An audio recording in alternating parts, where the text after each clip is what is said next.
जी, अस्सलाम वालेकुम नायबा साहबा, बहुत-बहुत शुक्रिया अपना वक़्त देने के लिए। थैंक यू, आप आए, आपने याद किए। सबसे पहले आपसे जानना चाहेंगे कि रानी बेगम बतौर वालदा कैसी वालदा थीं और आपकी कुछ अगर जो यादें वाबस्ता होंगी डेफ़िनेटली वो आप शेयर कर सकें, किस तरह ख़्याल रखती थीं? एक्चुअली मेरी वालदा ने उस तरह से एक बहुत ही ट्रेडिशनल जो हाउसवाइफ या माँ का कॉन्सेप्ट है, उस तरह का तो उनका रोल नहीं रहा मेरी लाइफ में, because she was a working lady और एक सेलिब्रिटी थी, तो उनका अपना एक एक लाइफ थी पैरेलल जो चलती थी।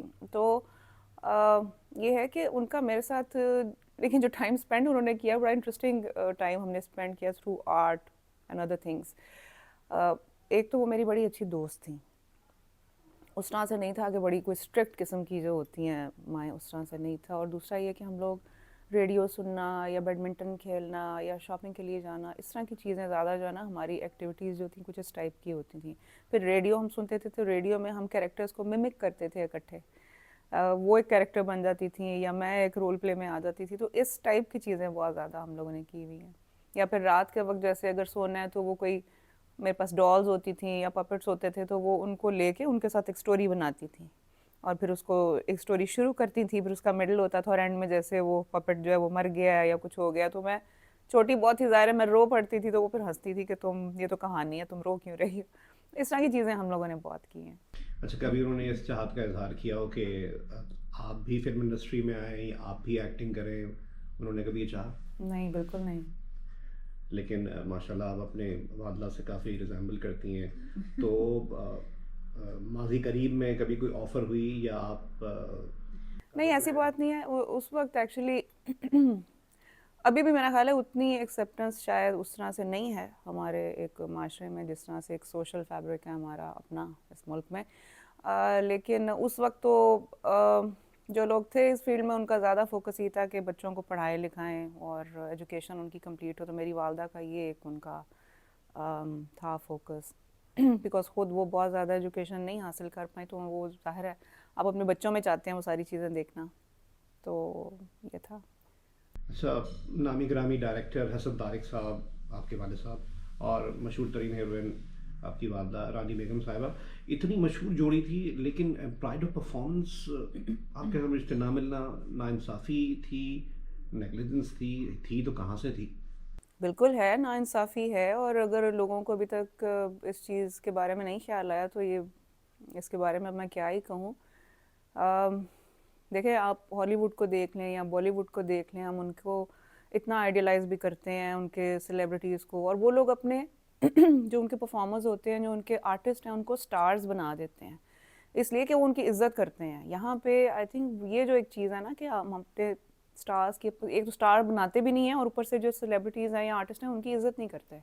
बस वो ठीक है, तस्वीर खिंचवाने की हद तक तो है, लेकिन वो जो दिल से एक इज्जत वाला मामला होता है वो नहीं होता। अब प्राइड ऑफ परफॉर्मेंस है, आई डोंट नो उसका क्या ही तरीकाकार होगा कि कैसे मिलता होगा, क्या जो देते हैं उनको नहीं पता कि कौन है डिजर्विंग है जो।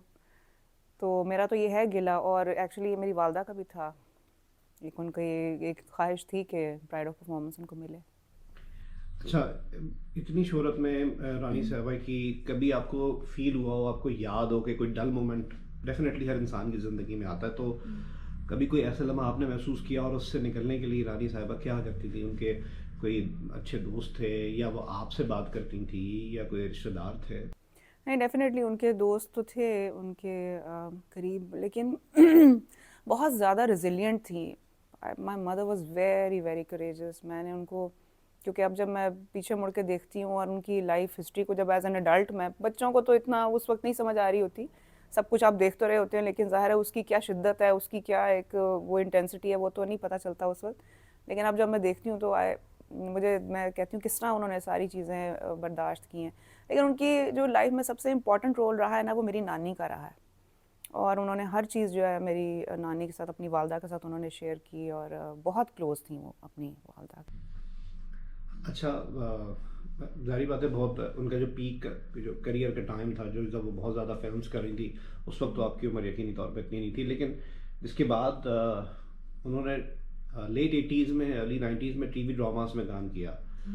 तो उस दौरान किसी बाजार में अगर आप उनके साथ निकल रही हैं या आप उनको देखती हो कि आम मकाम पे किसी पब्लिक प्लेस पे जाना होता था, तो किसी मशहूर शख्सियत के लिए जाना डेफिनेटली अब तो बहुत ही मुश्किल है। उस ज़माने में क्या था और वो किस तरह जाती थी और क्या माहौल हम्म, होता था? अब एक्चुअली मुश्किल नहीं है, लेकिन उस वक्त में तो वाकई फिल्म स्टार जो है, अम, उसके लिए पब्लिक में जाना वाज वेरी डिफ़िकल्ट। और अम्मी तो बुर्का पहन के जाती थी। अगर हम लाइक फर्स्ट शो देखने जाया करते थे, दैट वाज रिचुअल। जो हम अम्मी की जब फिल्म लगती थी तो सिनेमा में एंटर होना तो गाड़ी के साथ लोग जाते थे, और मतलब उस तरह से बड़ी जल्दी से उनको हॉल के अंदर जाना पड़ता था अम्मी को। लेकिन बाज़ार में तो वो बगैर बुरके के नहीं जा सकती थी। और जब वो फिल्मों में काम कर रही थी, फिर जब उन्होंने काम करना छोड़ दिया तो फिर थोड़ा हो गया था इजी। बट फिर भी ये होता था कि लोग ज़ाहिर पहचान लेते थे, और फिर वो एक मजमा लग जाता है। तो उस वक्त फिल्म स्टार्स के लिए मुश्किल था इस तरह पब्लिकली जाना और इस तरह से करना। और किस फिल्मी शख्सियत से काफ़ी आपने देखा हो कि उनकी ज़्यादा दोस्ती थी, मिलना जुलना था? अम्मी की दोस्ती बाबरा जी से बहुत ज़्यादा थी। हाँ, वो काफ़ी क्लोज थी उनकी फैमिली के साथ भी, उनकी बहनों के साथ भी, बाबरा जी की अम्मी के साथ भी काफ़ी ज़्यादा अम्मी का था कनेक्शन। अच्छा, हसन तारिक साहब से ही क्यों शादी की? यानी कि बेशक नो डाउट बहुत बड़ा नाम हसन तारिक साहब, मतलब कोई छोटा नाम नहीं, लेकिन फिर भी रानी बेगम साहिबा ने कभी आपको बताया हो कि मैंने हसन तारिक को ही क्यों चूज़ किया? Actually my father was in love with my mother, तो इसी तरह ज़ाहिर है बात आगे बढ़ गई होगी। उन्होंने प्रपोज किया। जी, बिल्कुल इस तरह से हुआ था।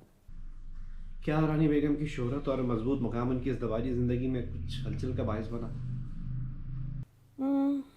आई थिंक बहुत सारे आम लोगों की भी इज़दवाजी ज़िंदगी जो है वो इफ़ेक्ट हो रही होती है डिफरेंट रीजंस की वजह से, लेकिन किसी की शोहरत का उसमें कितना दखल होता है ये नहीं मैं कह सकती। आई थिंक और भी रीजंस होते हैं जिनकी वजह से थोड़ी सी टर्बुलेंस आ जाती है। बस इनका ज़रा ये है कि सेलिब्रिटीज़ का हमें पता चल जाता है, आम लोगों का पता नहीं चलता।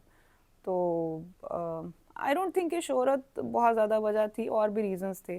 जैसे एक दफ़ा मेरी वालदा ने मुझे मेंशन किया, मैंने पूछा अपनी अम्मी से तो उन्होंने कहा कि लाइक मेरे वालिद के बारे में, मैंने कहा आपका क्या हुआ था प्रॉब्लम लाइक आपको, तो उन्होंने कहा कि टाइम नहीं देते थे मुझे। तो मुझे बड़ी फ़नी भी लगी ये बात कि देखें अगर कोई हाउसवाइफ भी है उसका भी वही सेम ही मसला है, और अगर कोई सेलिब्रिटी भी है तो एक औरत का एक ही मसला होता है कि टाइम नहीं देता आदमी, तो फिर प्रॉब्लम्स हो जाती हैं। तो हाँ, बस यही है कि सेलिब्रिटीज़ का ज़रा सामने आ जाता है। तो अलग होने का फैसला आपकी वालदा का था? आई थिंक दोनों का ही होगा, म्यूचुअली होगा।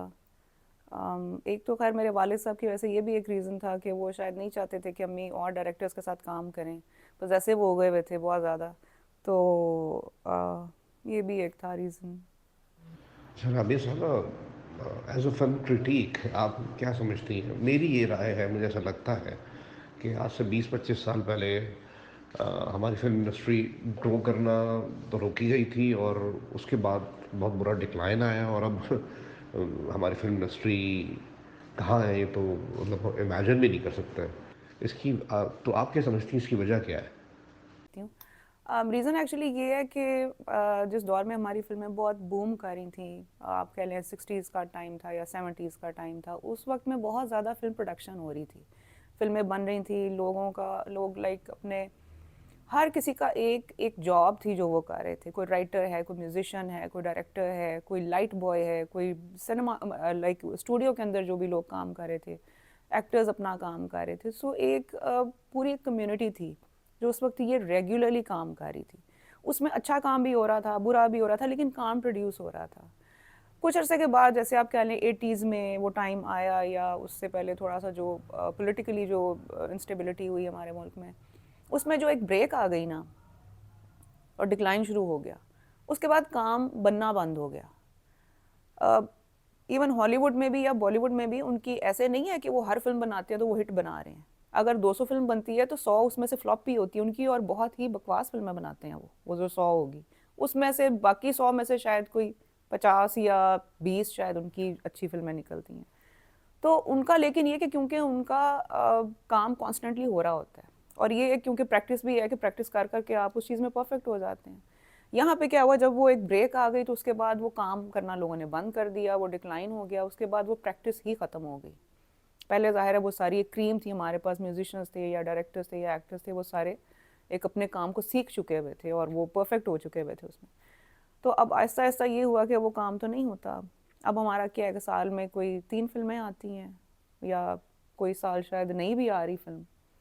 तो एक ऑटोमेटिकली वो फिर जो आप क्राफ्ट सीखते हैं या बड़ों से सीखते हैं या साथ अपने पीयर्स के साथ काम कर कर के आप सीखते हैं, वो चीज़ नहीं हो पा रही हमारी इंडस्ट्री के अंदर। इंडस्ट्री तो खैर हम कह भी नहीं सकते, फिल्म वर्ल्ड कह लें आपके, उसमें हमारे पाकिस्तानी फिल्म वर्ल्ड के अंदर वो प्रैक्टिस नहीं प्रॉपरली हो पा रही कि किस तरह से अपने प्रोडक्ट को आपने प्रिपेयर करना है, प्री प्रोडक्शन किस तरह से करनी है, स्क्रिप्ट पे क्या क्या चीज़ वर्कआउट करती है फॉर द ऑडियंस, वो चीज़ फिल्म मेकर्स को अभी तक नहीं समझ आ रही है, इसीलिए फिल्में हिट भी नहीं हो रही।